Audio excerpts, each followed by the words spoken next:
It's very hard for the legacy financial institutions to keep pace with the consumer demand. We come with a whole lot of baggage.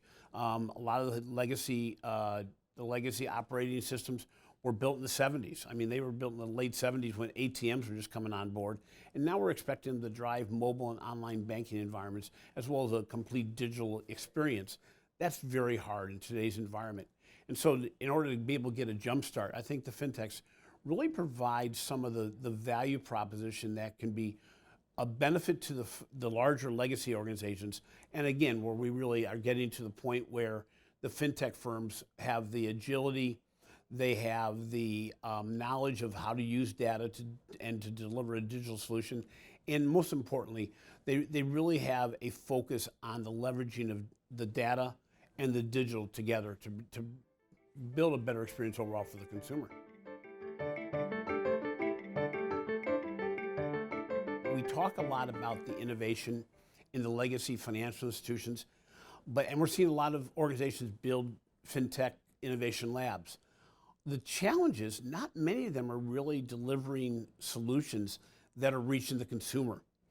I'm not sure if it's because we get buried in our own data and we're so used to using data to build great reports and insights that are used internally that we really haven't found a way to deliver these to the consumer and to make it so that the solution actually reaches the end consumer.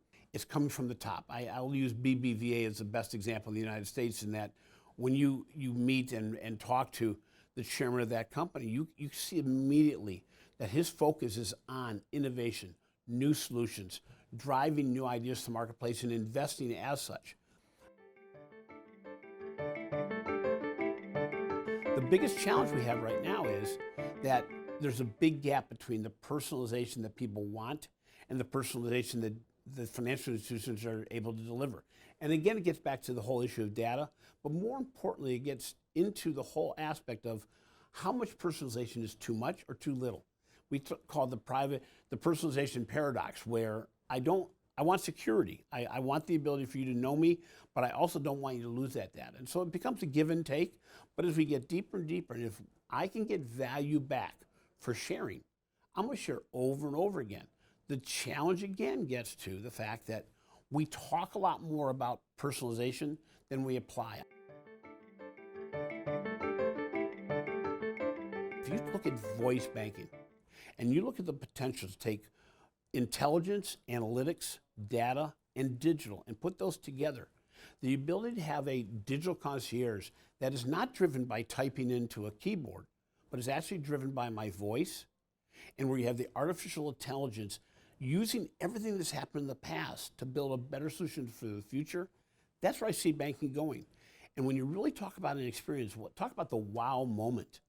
It's the difference between my current financial institution not being able to talk about their relationship for the last 15 years of me, not to be able to warn me about something that's going to happen in the future. That is a trend that I've always had, but my bank should be able to say, it looks like things aren't working out exactly right.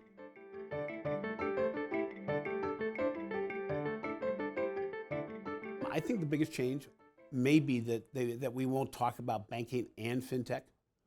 We're going to talk about innovation in banking, and they're not going to be separate units. It's actually going to be taking the things that we now refer to as FinTech and saying, okay, is that a company, or is it an overall perspective, and is it just another word for innovation? So I think if we do our homework right, and if we move at the right speed, which actually in many cases we found that this year, moving from a competitive situation to a partnership situation, I think we're going to see more and more organizations of all sizes across the globe actually applying the lessons of FinTech within their own solutions.